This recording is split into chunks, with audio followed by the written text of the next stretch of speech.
The magician, সেটা শুধু আসলে বলার জন্য বলা না। এবারের সাফে সবচেয়ে কম প্রস্তুতি নিয়ে যেই দলগুলো আসলে গিয়েছিল তার মধ্যে একটা ছিল বাংলাদেশ। মাত্র 2 সপ্তাহ প্র্যাকটিস করিয়েছিলেন এবং সেই দলটার হাতেই চ্যাম্পিয়ন ট্রফিটা উঠেছে সেই দ্য ম্যাজিশিয়ান, দেশসেরা কোচ মারুফুল হক, তিনি আছেন আমাদের সাথে। মারুফ ভাই, মানে একদম যদি আসলে শুরু থেকে আসি এই জার্নিটা, কখনোই মানে ফাইনালে চ্যাম্পিয়ন হওয়ার সেই চাপটা ফুটবলারদের আগেই আপনারা দিতে চাননি, কারণ বাস্তবতা যেটা ছিল আপনার স্টেপ বাই স্টেপ যেতে চেয়েছিলেন। কখন মনে হয়েছে না উই ক্যান ডু দ্যাট? এখানে আমি মানে একটা জিনিস এখানে ডিসকাস করতে চাই, সেটা ট্রেনিং যেদিন আমরা শুরু করেছি, প্রথম ক্লাসরুমে করেছি আমার গেম প্ল্যান এবং আমাদের গেম মডেল কী হবে সেটা প্লেয়ারদেরকে শেয়ার করেছি। তারপর যখন আমি মাঠে গিয়েছি তাদের একটা সেশন করার পর সেকেন্ড সেশনে আমি দেখেছি যে আসলে এদেরকে নিয়ে যদি আমি আজকে থেকে ওদের মনে বিশ্বাস না করতে পারি আমরা চ্যাম্পিয়ন, তাহলে আমার মনে হয় চ্যাম্পিয়ন হতে।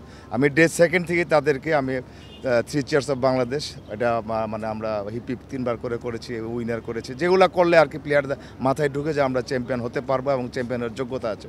তারা মনে প্রাণে বিশ্বাস করে, শুধু মুখের কথা না, তারা হৃদয়ে ধারণ করেছে যে আমরা চ্যাম্পিয়ন। সে ডে 2 থেকে এবং আজ পর্যন্ত সেটাই বাস্তবতা। আসলে একটা জিনিস হচ্ছে যে জিনিসটা আসলে আমরা পড়লাম একটা ইন্টারভিউ, আপনার একটা ইন্টারভিউ পড়ছিলাম যে যখন অন্য কেউ আসলে জিনিসটার দায়িত্বটা, এই রিস্কটা নিতে চাচ্ছিলেন না, তখন আপনি দেশের টানে আসলে নিয়েছেন এই জিনিসটা, একটা চ্যালেঞ্জেই আপনি নিয়েছিলেন এবং সেই চ্যালেঞ্জটা আসলে সাকসেস হয়েছেন। মানে আপনার এই যে দলটাকে বদলে দেওয়ার বা একটা সাকসেস এনে দেওয়ার পেছনে আপনার বিশ্বাসটা আসলে কতটুকু ছিল? আমার বিশ্বাসটা ছিল যে আসলে এই সাবকন্টিনেন্টের টিমগুলোতে আমরা খুব ভালোভাবে দেখেছি তাদের মানে টিম ডেপথ, তাদের টিমের প্লেয়িং স্টাইল এবং তাদের যে ইন্ডিভিজুয়াল প্লেয়ারের কোয়ালিটি, সেগুলো তো আমরা খুব ভালোভাবেই জানি।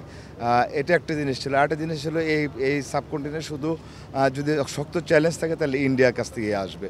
তাহলে ইন্ডিয়াকে আমি যদি বিট করতে পারি এবং ইন্ডিয়ার যদি আমি খেলাটা যদি আমি আমার স্ট্র্যাটেজি গেম প্ল্যান যদি সেই অনুযায়ী করতে পারি, তাহলে আমার মনে হয় যে এই টিমটা চ্যাম্পিয়ন করানো সম্ভব। ভাই, বাংলাদেশের এইজ লেভেলে যতগুলো সাকসেস আসলে এসেছে, পার্টিকুলার আমরা 2003-এরটা ন্যাশনাল টিমের সাকসেস ছিল, এরপর হচ্ছে 2015, 2018 এবং 2024 এলো আপনার হাত দিয়ে।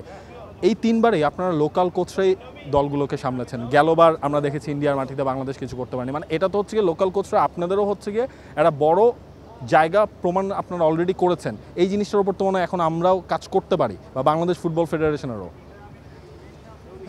ওইভাবে আসলে কখনো চিন্তা করিনি। আমি একটা জিনিস হলো যে আমার যে এখন যে মিশনটা আছে, যে এখন যে কাজটা আছে, এটাকে আমি গুরুত্ব দিই এবং এটার পরে মানে পরে যে আরেকটা কাজ আমাকে পেতে হবে বা আরেকটা যেন মোটিভেট করবো, সেভাবে আমি কখনো চিন্তা করিনি। আমার কাছে এই মানে আন্ডার-20 টিমটাই ইম্পর্টেন্ট। 2টা টুর্নামেন্ট, একটা আমরা শেষ করেছি আর একটা আগামী 18 থেকে শুরু হবে সেপ্টেম্বর মাসে। ওটার জন্য এখন আমাদের সম্পূর্ণ ফোকাস, এর বাইরে আমার কোনো ফোকাস নেই। বাংলাদেশের এইজ লেভেলের দলগুলোকে আগেও দেখেছেন বা কাজও করেছেন, ক্লোজলি হোক, আপনি ক্লোজলিও আসলে কাজ করেছেন। এই দলটার মধ্যে পার্থক্যটা আসলে কে ছিল? ওই উইনিং মেন্টালিটি যেটা আপনি করাতে চেয়েছেন তারা সেটা পারফেক্টলি এক্সিকিউট করতে পেরেছে, এটা কি ডিফারেন্সটা মেক করে দিয়েছে অন্যবারের থেকে এই বাংলাদেশকে? আমি আসলে তাই মনে করি যে আসলে তাদের যে উইনিং মেন্টালিটি আপনি জানেন এবং তাদের চ্যাম্পিয়ন হওয়ার যে ক্ষুধাটা এবং চ্যাম্পিয়ন আমরা হতে পারি আত্মবিশ্বাসটা দিতে পেরেছিলাম একটা জিনিস। আরেকটা জিনিস হলো যে আমি খুব বেশি ট্যাকটিক্স আমি ইমপ্লিমেন্ট করি না এবং তাদের সঙ্গে ট্রেনিংও, যেহেতু মাত্র 15টা সেশন ছিল আমার, এবং এই সাবকন্টিনেন্টে আমাদের অপোনেন্ট যারা আছে, যাদের সাথে আমার গ্রুপ ম্যাচগুলো, তাদের সঙ্গে আমার যে এফেক্টিভ যে ট্যাকটিক্সগুলো, শুধু এরকম সিলেক্টিভ 4টা-5টা ট্যাকটিক্স নিয়ে আমি কাজ করেছি এবং থ্রু আউট এই টুর্নামেন্ট এবং প্রিপারেশন সব কিছুতে কিন্তু এই ট্যাকটিক্সগুলোতে আমার বেশি ফোকাস ছিল। এর বাইরে কিন্তু আমি যাইনি। রেস নেওয়ার আসলে খুব বেশি সময় নেই, কারণ এএফসির কম্পিটিশন সামনে রয়েছে, সেখানে তো আরও টাফ কম্পিটিটর। সেই ব্যাপারে যদি একটু দেশবাসীকে যদি একটু আশা দেন। আসলে আমার সম্পূর্ণ ফোকাস হলো ফার্স্ট ম্যাচটা আমাদের সিরিয়ার সঙ্গে। তো ওখানে আমার টার্গেট থাকবে ওই ম্যাচে 3 পয়েন্ট নেওয়ার জন্য।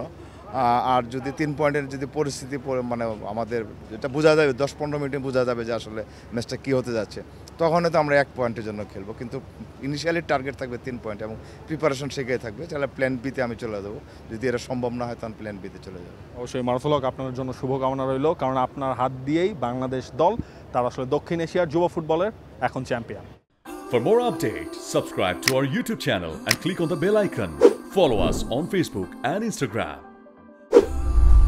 Download T-Sports app to enjoy exciting games and highlights. Visit tsports.com.